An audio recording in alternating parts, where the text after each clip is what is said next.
Awesome.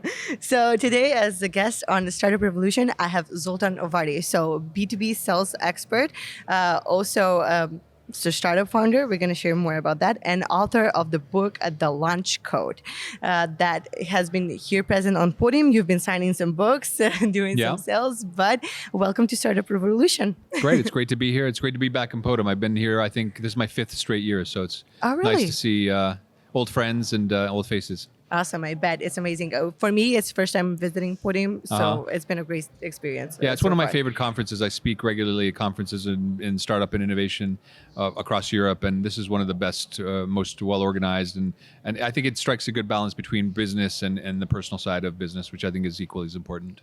I agree. From at least my experience so far, and this is the second day, kind of the main day. Everything happens on the second day of the conference. It's been really nice. Good networking, great people that I've met, and also regarding the organization. What you mentioned briefly is that you're often a speaker to conferences. Yep. You were also a speaker here and hold a spot for the B2B sales. Could you share more about that experience today? Yeah, so basically I'm a B2B sales advisor. I work with early stage founders to help them sell and market high ticket products and services to enterprise customers. And I have spent the last 5 years really honing that function by teaching a system that I created called the Launch Code, which in itself is sort of a blueprint that I teach through mentoring, through workshops, through video courses. And that's what I've turned into the book, which is kind of getting a prime place here at Podium. And what I did today was I was the host of a stage where there were 13 different presentations addressing elements of business to business sales and growth and marketing, and really some amazing stories about companies that were able to scale extremely quickly. Talking about how to scale it globally, how to close enterprise deals, how to use events like this to generate leads. So it was a really good mix of content, and I enjoyed speaking and hosting that stage today. Absolutely. And I think a very important one is since startups are in the beginning, they shouldn't be only focusing on investments. They need to learn how to bootstrap and get those process of sales right. Exactly. And look, the cheapest form of investment is customer money, right? So that's where you can actually generate the resources that you can then put back into the business. And what I talk about a lot with my customers and also in the book is the importance of founders embracing what I call the pain of sales, right? Sales is not easy, right? You got to go through an iterative process, identifying the problem, how do you solve it? How do you adjust your product or service to meet your customers' demands? So it's something that's sometimes is difficult and sweaty and you have to overcome a lot of your own limitations to do so. But I talk about the importance of founders embracing that as part of the process, because that's the only way you're really going to be able to build a company that solves a long-term need and creates the product market fit that so many companies are looking for to scale their business. And once you embrace that, then you can go through the process of fear and uncertainty and journey that takes you then to confidence and success. And that's what I try to help founders do as they apply the system that I've created. Yeah, absolutely. I feel like it takes, like the way that you're talking about it, I can see that you have a lot of knowledge and you went in depth in all of those processes. And I want to learn more about your background in your career in order to get that knowledge that now is accumulated in that book and that people can have and read and gain on the wisdom. So you're originally from the United States and over 2 decades you've been living in Europe, right? Yeah, a little bit more actually, 3 decades. So my background briefly is I personally I was born and raised in the United States to Hungarian parents, so I've got roots in Europe. And after university, I moved to Europe and ended up building my family here and have lived basically in London and Budapest for most of the last 30 years. On a professional standpoint, I've got a bit of an interesting mix, right? So I've got a 30-year background, 20 years spent in the corporate world, working in the media industry and senior executive roles. So at one point I was CEO of one of the largest broadcasting groups in Central Europe, 1,000 employees, 10, 12 TV channels and so on. Also kind of was head of global ad sales for NBC Universal's international TV network. So, multi-$100 million business covering 30 countries around the world. So I did that on the corporate side. And then I've also had about 10 years as an entrepreneur. So at certain stages of my career, I took an off-ramp and actually launched a business from scratch back in the dot-com era, right? Back in the late 90s where I built and sold a company. And then in the last sort of 7-8 years, I left the corporate world behind and have worked really closely with founders taking a lot of the knowledge and experience I gained as an executive, but also my own personal experience building a business, and putting it into a form that they can apply to helping them build their businesses. Absolutely. I feel like even in mentors, when they have that personal experience of building something, I feel like it's 10 times more valuable and vulnerable throughout the process of Yeah. Sharing, for example, advice, because you can go back on that experience and understand why people are making the mistakes that they do. Yeah, and look, it's a learning process, right? There's no perfect solution. There's no magic wand. I tell people jokingly, I'm not going to reveal the secret red sell button that's been hidden under their desk for this The for chemical decades. X. Yeah, so it's not that easy. It's a lot of trial and error. It's a lot of go overcoming obstacles. What I think I can do, or what I have done now, I mean, with over 200 companies in 26 countries over the last 5 years, is to help them make fewer mistakes and to head down the right path more quickly, so that ultimately they can accelerate their revenue growth. And once you do that, that's when the magic happens, right? Because you can take that revenue, you can put it back into buying products and services, hiring good people, reinvesting into resources, and really scaling your business, which you can do at some stage with external investment. But I think doing it through your own resources is first of all much more lucrative for the founder themselves, but also I think makes the whole experience more valuable. For sure. You mentioned mistakes. I feel like they're really important in the learning process, because it allows us to dare us to try things. Yeah. And even when we fail, to come back and kind of absorb the process and see what we can get as a takeaway. On the topic, I want to ask if there is a certain, for example, failure or a mistake that you've made, that it was a crucial learning point that you're now sharing with the startups, or maybe as a part of your story when you're sharing it as a speaker. Well, look, I think, because I've worked with so many different companies, I can probably tap into their experiences even more credibly than my own. As I think about my own career, of course, there have always been, ups and downs. But I think, what I've seen as a recurring challenge for a lot of early stage founders is they lack focus, right? So one of the challenges when you're building a business, you've got so many different decisions to make, so many directions you can take. And that goes to who you target, what problem you solve, what sales channel you're using. So there's different avenues you can take. And I think one of the biggest mistakes a lot of founders make is they try to do too many things at once, right? So they lack focus. And what that means is they take their limited resources and they spread them out over too many different options. I believe that the opposite is going to lead to a better result. So really, really pinpointing who your ideal customer is, solving one problem, becoming the perfect solution to that one problem rather than one of many possible solutions to many different problems. That's the key to get the process started. Once you've got that in place, then a lot of the other, supporting elements come into play. This podcast would not be possible without our sponsors. So huge thank you to ProCredit Bank Macedonia for sponsoring Startup Revolution. And also a huge shout out to the PODIM team for allowing us to be at the conference and film all of these wonderful conversations. Enjoy the rest of the podcast. Yeah, and I feel like the launch code really goes into depth of the focus. I feel like there's a chapter from what I screened. There's a chapter that's dedicated there's to a whole focus as well. pillar. So yeah, basically the launch code itself is built into 3 pillars. The first pillar is focus. So focus your offer and message so prospects understand why they should buy what you're selling, right? So that's really about honing your offer, your product offering, your messaging, making it very clear why somebody should take you seriously, getting them to engage. The second pillar is structure your client acquisition, which is all about structuring the process of reaching out either directly or through partners or generating inbound interest through different digital marketing and event activities. And the third piece is scale your operations. So you as a founder empower a team to scale your business and sell, so you can focus more on strategy and long-term growth and putting together the building blocks for that. And that focus, structure, scale system is what I think is going to lead to incredible opportunities. I'll give you a great example. It happened here at PODIM, a company I worked with called CampMap. Which is a Croatian-based company.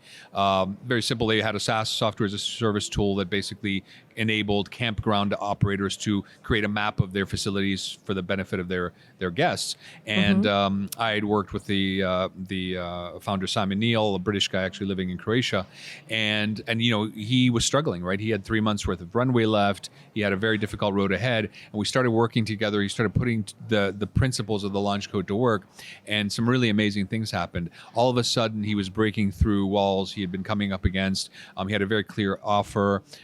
He started closing over 50% of the leads he generated, which is a very, very high rate. And he actually scaled from a few customers to 40 customers in the space of about 6 months, went from a single market to 11 markets, and is now actually launching his business in the US.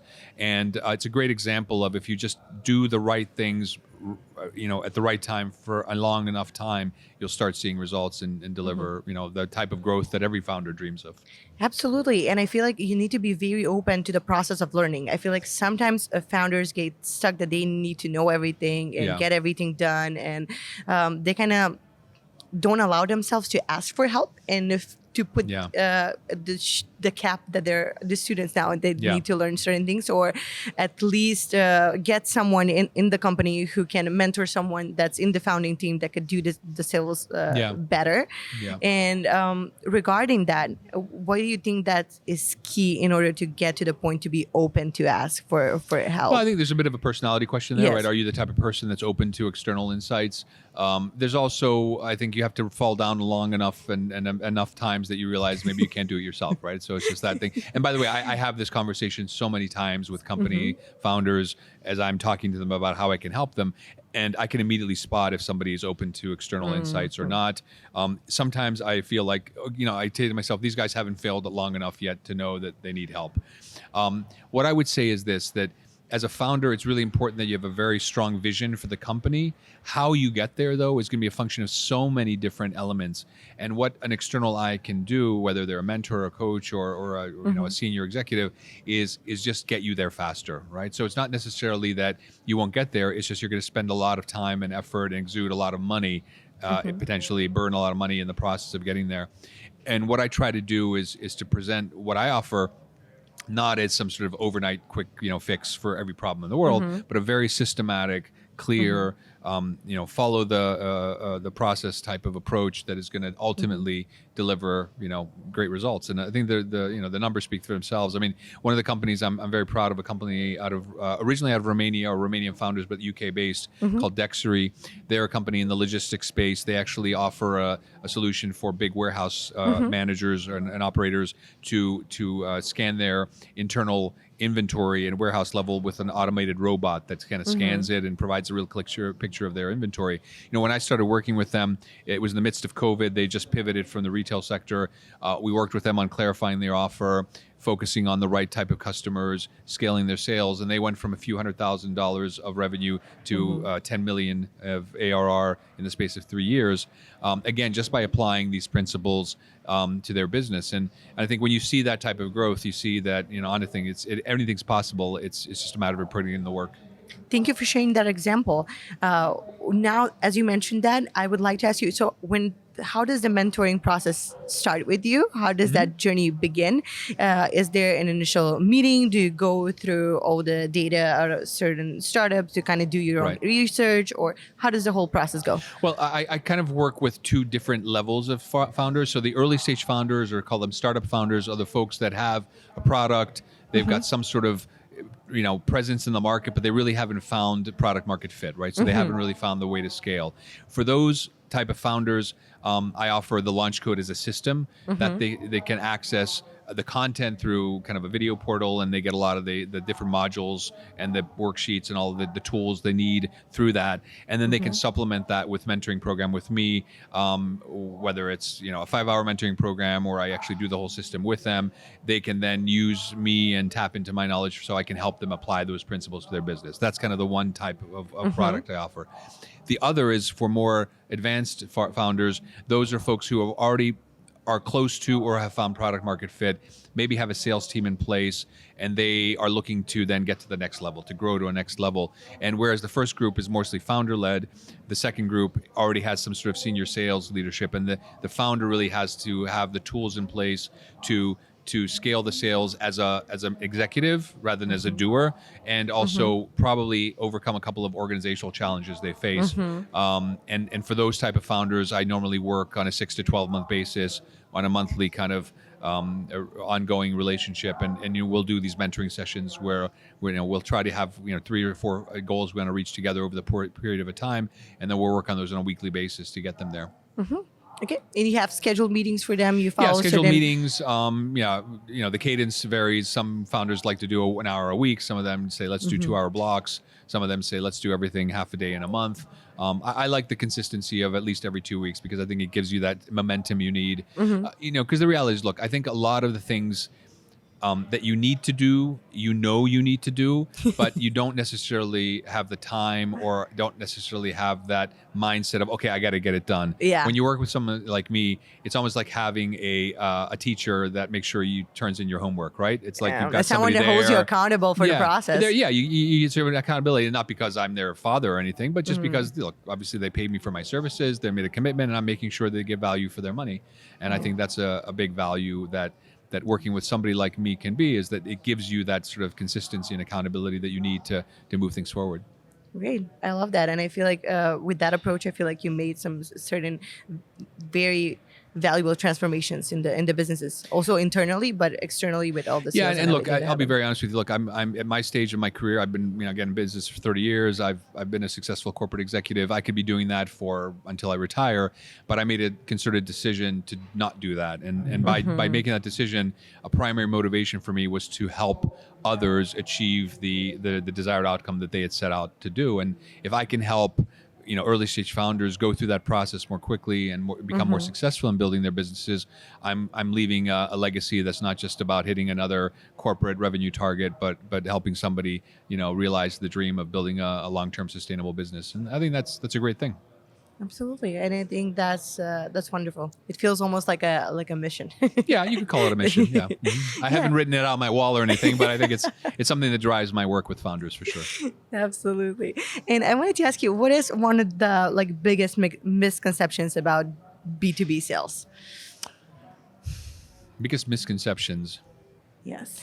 Well, look, I think perhaps a misconception is that somehow it's like this really, really tough nut to crack. I mean, for people who don't do it very regularly, say, okay, yeah, it's like a year-long sales cycle, and you got to get in front of the right decision maker, and it takes so long. It's true. All of that is true, but it's not rocket science, right? Okay. So it's not like it's something impossible. I mean, you don't have to get to the moon or anything. It's like you have to find the levers that will get you from point A to point B, and that starts with having a really, really clear reason why somebody should do business with you. And it's funny. I talk about this in the book.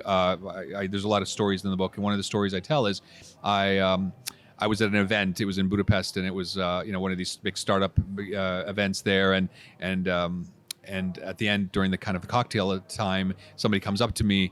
And there is the founder, and he says to me, yeah, I'm doing this business. I'm like, well, tell me about your business. And then he goes on this 5-7 minute monologue, throwing in every single buzzword from AI to distributed cloud to all this stuff.